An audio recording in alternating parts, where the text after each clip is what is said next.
Hello all, ನಮಸ್ಕಾರ. Welcome back to my YouTube channel Shubha's vibrant spot. ಇವತ್ತು ನಾನು ಕಡಲೆ ಹಿಟ್ಟಿನ ಉಪಯೋಗಿಸಿಕೊಂಡು ಮಾಡುವಂತಹ ಮೋತಿಚೂರ್ ಲಡ್ಡು ಹೇಗೆ ಮಾಡುವುದೆಂದು ತಿಳಿಸಿಕೊಡುತ್ತಿದ್ದೇನೆ. ಇಲ್ಲಿ ಇದಕ್ಕೆ ಒಂದು ಪಾತ್ರೆ ತಗೊಳ್ಳಿ, ಅದಕ್ಕೆ 1 ಲೋಟ ಕಡಲೆ ಹಿಟ್ಟು ಹಾಗೂ 3/4 ಲೋಟ ನೀರು ತೆಗೆದುಕೊಳ್ಳಿ. ಸ್ವಲ್ಪ ನೀರನ್ನು ಸೇರಿಸಿಕೊಂಡು ಹಿಟ್ಟನ್ನು ತೆಳು ಮಾಡಿಕೊಳ್ಳಿ. ತುಂಬ ತೆಳು ಬೇಡ, ಸಾಧಾರಣ ತೆಳು ಇದ್ದರೆ ಸಾಕು. ತೆಳು ಮಾಡುತ್ತಾ ಆರೆಂಜ್ ಕಲರ್ ಉಪಯೋಗ ಮಾಡಬಹುದು. ಸ್ವಲ್ಪ ಕಲರ್ ಪೌಡರ್ ಹಾಕಿಕೊಳ್ಳಿ, ಜಾಸ್ತಿ ಏನು ಬೇಡ.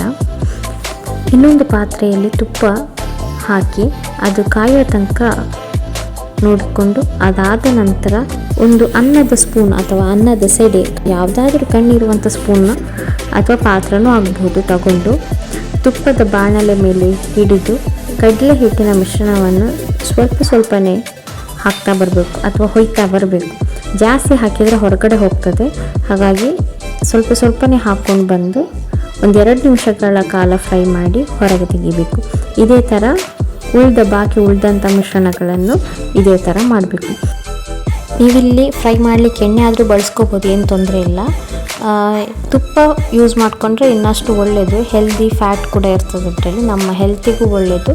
ಹಾಗೆ ಲಡ್ಡುವಿನ ಟೇಸ್ಟ್ ಕೂಡ ಚೇಂಜ್ ಆಗ್ತದೆ.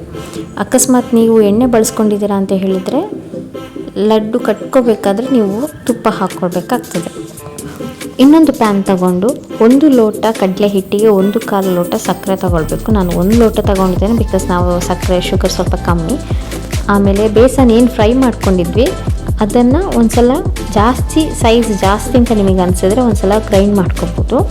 ಅದಾದ ನಂತರ ಶುಗರಿಗೆ 1/4 ಲೋಟದಷ್ಟು ನೀರು ಹಾಕ್ಕೊಂಡು ನೂಲು ಪಾಕ ಬರುವ ತನಕ ಕಾದು, ಅದಾದ ನಂತರ ಬೇಸನ್ ಏನು ಫ್ರೈ ಮಾಡ್ಕೊಂಡಿದ್ವಿ ಅದನ್ನು ಹಾಕ್ಕೊಂಡು ಒಂದು ಸ್ವಲ್ಪ ಕಲರ್ ಹುಡಿಬೇಕಾದ್ರೆ ಹಾಕ್ಕೊಳ್ಬೋದು, ಇಲ್ಲ ಅಂತಂದರೆ ತೊಂದರೆ ಇಲ್ಲ, ಹಾಕದಿದ್ರೆ ತುಂಬಾ ಒಳ್ಳೆಯದು. ಅದಾದ ನಂತರ 1-2 ಸಲ ಮಿಕ್ಸ್ ಮಾಡಿ ಆಫ್ ಮಾಡಿ ಬಿಡಬೇಕು. ಸ್ಟವ್ನ ತಣ್ಣಗಾಗೋ ತನಕ ಕಾಯಬೇಕು. ಇನ್ನು ಇದಾದ ಮೇಲೆ ಇನ್ನೊಂದು ಪ್ಯಾನ್ ತಗೊಂಡು 1-2 ಚಮಚ ತುಪ್ಪ ಹಾಕ್ಕೊಂಡು ಅದಕ್ಕೆ ಬಾದಾಮಿ ಮತ್ತು ಗೋಡಂಬಿ ಸಣ್ಣದಾಗಿ ಕಟ್ ಮಾಡಿಕೊಂಡು ನೀಟಾಗಿ ಫ್ರೈ ಮಾಡ್ಕೋಬೇಕು. ಫ್ರೈ ಮಾಡಿದ ನಂತರ ಒಂದು ಸೈಡಿಗೆ ಎತ್ತಿಟ್ಕೋಬೇಕು. ನಾನೇನು ಮಿಶ್ರಣವನ್ನು ಸೈಡಿಗೆ ಇಟ್ಟಿದ್ದೆ ಕೂಲ್ ಆಗಲಿಕ್ಕೋಸ್ಕರ. ಅದು ಆಲ್ರೆಡಿ ಕೂಲ್ ಆಗಿದೆ, ಒಂದು 2 ಅವರ್ಸ್ ನಾನು ಬಿಟ್ಟಿದ್ದೇನೆ ಕೂಲ್ ಆಗಲಿಕ್ಕೆ. ಅದಾದ ನಂತರ ಉಂಡೆ ಕಟ್ಕೊಳ್ಬೇಕು. ದೊಡ್ಡ ಸೈಜೇನು ಬೇಡ, ಮೀಡಿಯಮ್ ಸೈಜಲ್ಲಿ ಉಂಡೆ ಕಟ್ತಾ ಹೋಗಬೇಕು. ಉಂಡೆ ಎಲ್ಲ ಕಟ್ಟಿ ಆದಮೇಲೆ ಮೇಲಿಂದ ಗೋಡಂಬಿ ಮತ್ತು ಬಾದಾಮಿ ಸ್ಲೈಸ್ ಮಾಡಿ ಏನು ಫ್ರೈ ಮಾಡಿ ಇಟ್ಕೊಂಡಿದ್ವಿ ಅದನ್ನು ಹಾಕಿದ್ರೆ ಮೋತಿಚೂರ್ ಲಡ್ಡು ರೆಡಿ.